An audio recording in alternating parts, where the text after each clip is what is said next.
ઈષ્ટદેવ ભગવાન શ્રી સ્વામિનારાયણ, નિજ મંદિરમાં વિરાજમાન શ્રી ઘનશ્યામ મહારાજ, સર્વે સંતો, હરિભક્તો અને સર્વે બાળ વિદ્યાર્થીઓને મારા ભાવથી જય શ્રી સ્વામિનારાયણ.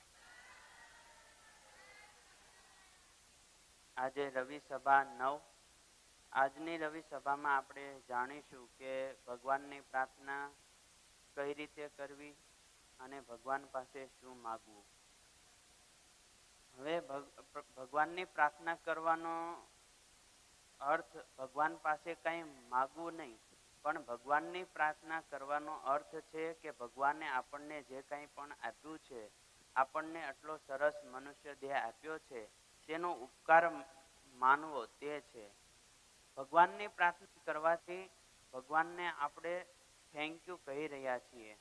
આપણને કોઈ મદદ કરે કે આપણને કોઈ મદદ કરી આપણનો સાથ સહકાર આપે ત્યારે આપણે એને થેન્ક યુ કહીએ છીએ.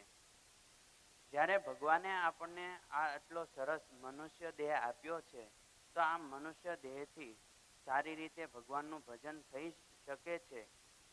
એટલે આટલો સરસ ભગવાને મનુષ્ય દેહ આપ્યો છે, એટલા માટે આપણે ભગવાનને પ્રાર્થના દ્વારા ભગવાનને થેન્ક યુ કહી રહ્યા છીએ. એટલે ભગવાનની પ્રાર્થના હંમેશા આપણે સાત્વિક મનથી કરવી અને ભગવાનને વારે વારે સંભાળવી અને ભગવાનનું નામ સંકીર્તન કરી અને ભગવાનની પ્રાર્થના કરી અને ભગવાનનો ઉપકાર માનવો.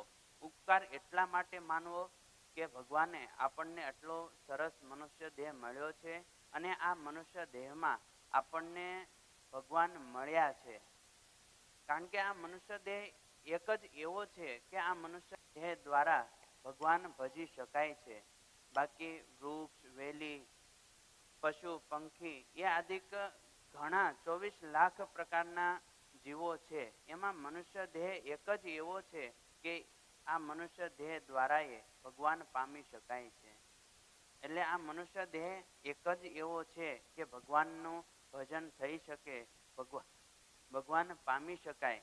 એટલે ભગવાનની પ્રાર્થના કરવી, ભગવાનની પૂજા કરવી. હવે આપણે નિત્ય ભગવાનની પૂજા કરીએ છીએ, તો ભગવાન પાસે શું માગવું એના વિશે. હવે આપણી નિત્ય પૂજા પતી જાય એટલે ભગવાન પાસે માગવું કે હે ભગવાન, હે શ્રી હરિ, જે કુસંગ છે એ થકી મારી હંમેશા રક્ષા કરજો. કુસંગ 4 પ્રકારના છે. એક કુંડાપંથી, બીજો શક્તિપંથી,